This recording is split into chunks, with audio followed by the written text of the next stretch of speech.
എൻ്റെ പേര് വി അനിൽകുമാർ. പാലക്കാട് ജില്ലയിൽ കോട്ടായി ചമ്പ്രവളം ശാഖയിലാണ്.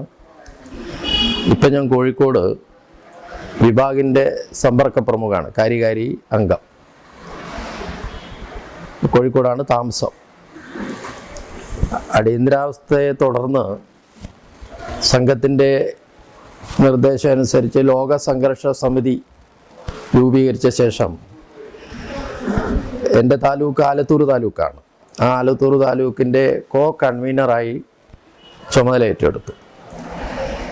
പിന്നെ അടിയന്തരാവസ്ഥയ്ക്കെതിരെയുള്ള ഒളിവിലുള്ള പ്രവർത്തകരെയൊക്കെ സക്രിയമാക്കി. അങ്ങനെ അടുത്ത നവംബർ 14-ാം തീയതി സംഘത്തിൻ്റെ ദേശവ്യാപകമായിട്ട് സത്യാഗ്രഹം അനുഷ്ഠിക്കണം. ആ സമയത്ത് നമ്മുടെ സ്വർഗസ്ഥനായ മാധവ്ജി അദ്ദേഹത്തിൻ്റെ ബൈഠക്കിലൊക്കെ പങ്കെടുത്തു. അദ്ദേഹം ചില നിർദ്ദേശങ്ങളൊക്കെ ആ ബൈഠക്കിൽ ഞങ്ങളോട് പറയുകയുണ്ടായി. ആ പല വിപത്തുകളും പ്രയാസങ്ങളും ഒക്കെ നമ്മുടെ മുമ്പിൽ പറഞ്ഞ ശേഷം അദ്ദേഹം പറഞ്ഞത് ഒരുപക്ഷെ തിരിച്ചു വരില്ല, മരണം വരെ സംഭവിക്കും എന്നുള്ളതാണ്. പക്ഷെ ഞങ്ങൾക്കൊക്കെ സംഘത്തിൻ്റെ നമ്മുടെ സമാജത്തിൻ്റെ ഈ പ്രയാസങ്ങൾ അതിനെ അതിജീവിക്കാൻ മരിക്കാൻ വരെ തയ്യാറായിട്ടുള്ളൊരു ചങ്കുറ്റത്തോടു കൂടി പ്രവർത്തകർ ഞങ്ങളെല്ലാവരും സക്രിയരായിരുന്നു. അങ്ങനെ നവംബർ 14-ാം തീയതി പാലക്കാട് PCT ബസ് സ്റ്റാൻഡ്, അവിടെയാണ് ആദ്യത്തെ സത്യാഗ്രഹം. അതിൽ ഞങ്ങൾ 29 പേരാണ് ഉണ്ടായിരുന്നത്. അതിൽ അന്നത്തെ ഭാരതീയ ജനസംഘത്തിൻ്റെ ജില്ലാ സംഘടനാ സെക്രട്ടറി TV ഗോപാൽജി, അദ്ദേഹമാണ് ഞങ്ങളുടെ ബാച്ച് ലീഡർ. അത് നമ്മുടെ ഇപ്പോഴത്തെ മാന്യ സേതുവേട്ടൻ്റെ അച്ഛൻ ശങ്കരേട്ടൻ, അദ്ദേഹമായിരുന്നു ഞങ്ങളുടെ ബാച്ചിൽ ഏറ്റവും പ്രായം കൂടി ഉണ്ടായിരുന്ന ആൾ. ആ ശങ്കരേട്ടനും ഗോപാൽജിയും ഒക്കെ നേതൃത്വം കൊടുക്കുന്ന ആ സത്യാഗ്രഹത്തിൽ ഞങ്ങൾ 29 പേര് പങ്കെടുത്തു. അതിൽ പെട്ടെന്ന് ഗോപാൽജി ഒരു മുദ്രാവാക്യം മുഴക്കിയും കൊണ്ട് മുന്നോട്ട് വന്നു. ഞങ്ങളൊക്കെ കുരുക്ഷേത്രം വിതരണം ചെയ്ത് പുറകിൽ കൂടി. അങ്ങനെ ഒരു 5 മിനിറ്റ് സമയമാണ് ഞങ്ങൾക്ക് കിട്ടിയത്. ഞങ്ങൾ ചെറിയൊരു പ്രകടനമായിട്ട് മുന്നോട്ട് നീങ്ങി. അപ്പോഴേക്ക് പോലീസ് വലിയൊരു വാനും ഒരു ജീപ്പും SIയും പോലീസുകാരെ കൂടെ വന്നു. അവിടെ ജനങ്ങളൊക്കെ ബ്ലോക്കായി, വാഹനമൊക്കെ ജനങ്ങളൊക്കെ ഒരുമിച്ച് കൂടി. അവിടെ വെച്ച് നമ്മുടെ കുരുക്ഷേത്ര വിതരണം ചെയ്തു. മുദ്രാവാക്യം വിളിച്ച് പ്രസംഗിക്കാനൊന്നും സമയം തന്നില്ല. അപ്പോഴേക്ക് പോലീസുകാർ ഭീഷണി മുഴക്കി. ഉടനെ നിർത്തണം പറഞ്ഞു, കയറണം പറഞ്ഞു. പൊതുവെ പാലക്കാട് ജില്ലയിൽ മർദ്ദനം ഇല്ലായിരുന്നു, കുറവായിരുന്നു. പക്ഷേ ഞങ്ങൾ അതനുസരിച്ചു. സംഘത്തിൻ്റെ നിർദ്ദേശം അനുസരിച്ച് ഞങ്ങൾക്ക് പ്രതികരിക്കാൻ, പോലീസുകാരനെതിരെ പ്രതികരിക്കാൻ ഞങ്ങളാരും തയ്യാറായില്ല. ഞങ്ങളനുസരിച്ചു. ഞങ്ങളങ്ങനെ കൊണ്ടുപോയി പിന്നെ പാലക്കാട് സബ് ജയിലിലാക്കി.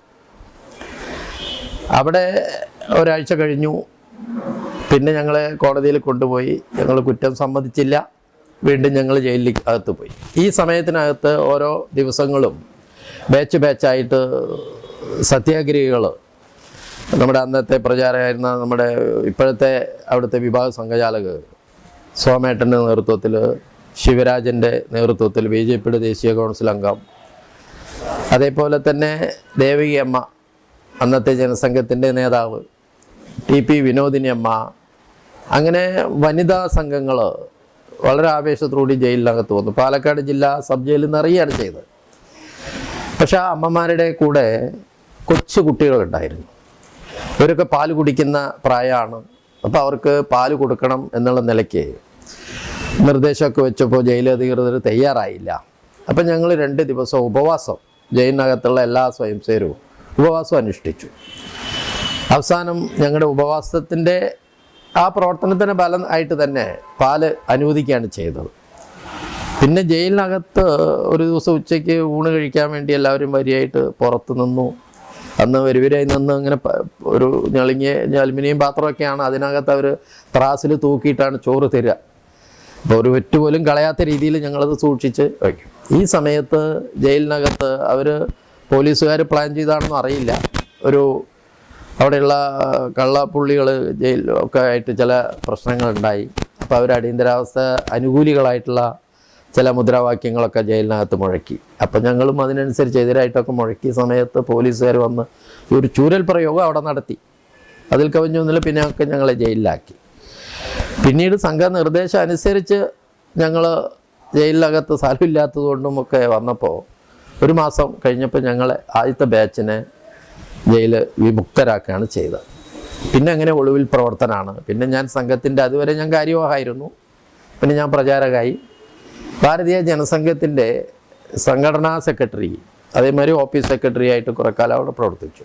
അപ്പോൾ നമ്മൾ പ്രത്യേകിച്ച് നമ്മുടെ രാജേട്ടൻ്റെ വീട് കേന്ദ്രമാക്കിയിട്ട് തന്നെയാണ് രാജേട്ടന് വേണ്ട സൗകര്യങ്ങൾ ചെയ്തു കൊടുക്കുക, അദ്ദേഹത്തിൻ്റെ യാത്ര, അങ്ങനെയുള്ള കാര്യങ്ങളായിട്ടാണ് പോയത്. പക്ഷേ ഈ സമയത്ത് അന്ന് നമ്മുടെ CK പത്മനാഭൻ, ഏറ്റുമുന്നൂർ രാധാകൃഷ്ണൻ, അതേപോലെ KP ആറുമുഖേട്ടൻ മരിച്ചുപോയി, പിന്നെ രാമൻകുട്ടിയേട്ടൻ, ഇവരൊക്കെ ആയിരുന്നു ഞങ്ങൾ ഒരുമിച്ച് അവിടെ ഒളിവിൽ പ്രവർത്തനങ്ങളൊക്കെ ടൗൺ കേന്ദ്രീകരിച്ച് നടത്തിയത്. ഈ സന്ദർഭത്തിലാണ് എൻ്റെ വീട് കോട്ടായിൽ ഒരു ദിവസം രാത്രി, ഒരു അർദ്ധരാത്രിക്ക് എൻ്റെ വീട് വളഞ്ഞു. അപ്പം ഞാൻ അവിടെ ഇല്ല, ഞാൻ എപ്പോഴും വീട് വിട്ട് പുറത്ത് തന്നെയാണ്. വീട് പോലീസുകാർ വളഞ്ഞു, 2-3 പേര് വാതിലിൽ മുട്ടി. എന്നിട്ട് അകത്ത് കടന്ന് വീട്ടിനകത്ത് എല്ലാ റൂമും അവർ പരിശോധിച്ചു. അപ്പം എൻ്റെ അമ്മ കിടക്കുന്നുണ്ട്, എൻ്റെ അനിയത്തി താഴെ കിടന്നുറങ്ങുന്നുണ്ട്, ഏറ്റവും ഇളയ അനിയത്തി, ഇളയ അനിയൻ വേറൊരു റൂമിൽ ഉറങ്ങുന്നുണ്ട്. അപ്പോൾ അവർ കൊച്ചു കുട്ടികളാണല്ലോ, അവരൊന്നും ഇത് അറിയുന്നില്ല. അപ്പം പോലീസുകാരൻ നേരെ വന്ന് എൻ്റെ അനിയത്തിയെ അങ്ങനെ പിടിച്ച് പൊക്കുകയാണ്. അതൊരു ഭയാനകമായിട്ടുള്ള, വേദനാജനകമായിട്ടുള്ളൊരു രംഗമായിരുന്നു. എന്നിട്ട് ആ കുട്ടിയെ ഭീഷണിപ്പെടുത്തി. അവരൊക്കെ വെപ്രാളം പേടിയും ആകാരണ്ട് പോയി. പിന്നീട് എൻ്റെ അനിയനെ, അങ്ങനെ ഉറങ്ങിക്കിടക്കുന്ന അനിയനെ ബൂട്ട് കൊണ്ട് ചവിട്ടിയിട്ട് കോളർ പിടിച്ച് അങ്ങനെ പൊന്തിക്കുകയാണ് ചെയ്തത്. ആ അനിയന് അന്നത്തെ ആ ഷോക്ക്, വളരെ കാലം ഒരു മാനസിക വിഭ്രാന്തി, ഒരുപാട് ചികിത്സയും പ്രയാസങ്ങളൊക്കെ ഞാൻ അതിൽ കൂടെ അനുഭവിക്കേണ്ടി വന്നു. എൻ്റെ സംഘത്തിൻ്റെ ഒരുപാട് ബൈടെക്കിൻ്റെ രേഖകളും അതേമാതിരി സംഘ സാഹിത്യങ്ങളൊക്കെ ഉണ്ടായിരുന്നു. അതൊക്കെ അവർ പെറുക്കിയെടുത്ത് കൊണ്ടുപോയി. എൻ്റെ ഫോട്ടോ ചോദിച്ചു, അതൊന്നും ഇല്ലാത്തതുകൊണ്ട് അവർക്ക് കിട്ടിയില്ല. അപ്പോൾ എൻ്റെ ഏട്ടനെ അറസ്റ്റ് ചെയ്തിട്ട് അവരപ്പം തന്നെ പിന്നെ വിട്ടു. ഞാനല്ലാതെ ബോധ്യം വന്നപ്പോൾ അവർ വിട്ടു. പിന്നെ അങ്ങനെ സംഘപ്രവർത്തനം ആയിട്ട് മുന്നോട്ട് പോയി. അവിടെ എനിക്ക് ബുദ്ധിമുട്ടും പ്രയാസങ്ങളും ശാരീരികമായിട്ടുള്ള വിഷമങ്ങളില്ല. തുടർന്ന് ഞാൻ പിന്നെ പ്രചാരകമായിട്ട് സംഘകാര്യം ചെയ്യുകയാണ് ചെയ്തത്. അതാണ് അടിയന്തരാവസ്ഥയിൽ ഇപ്പോൾ.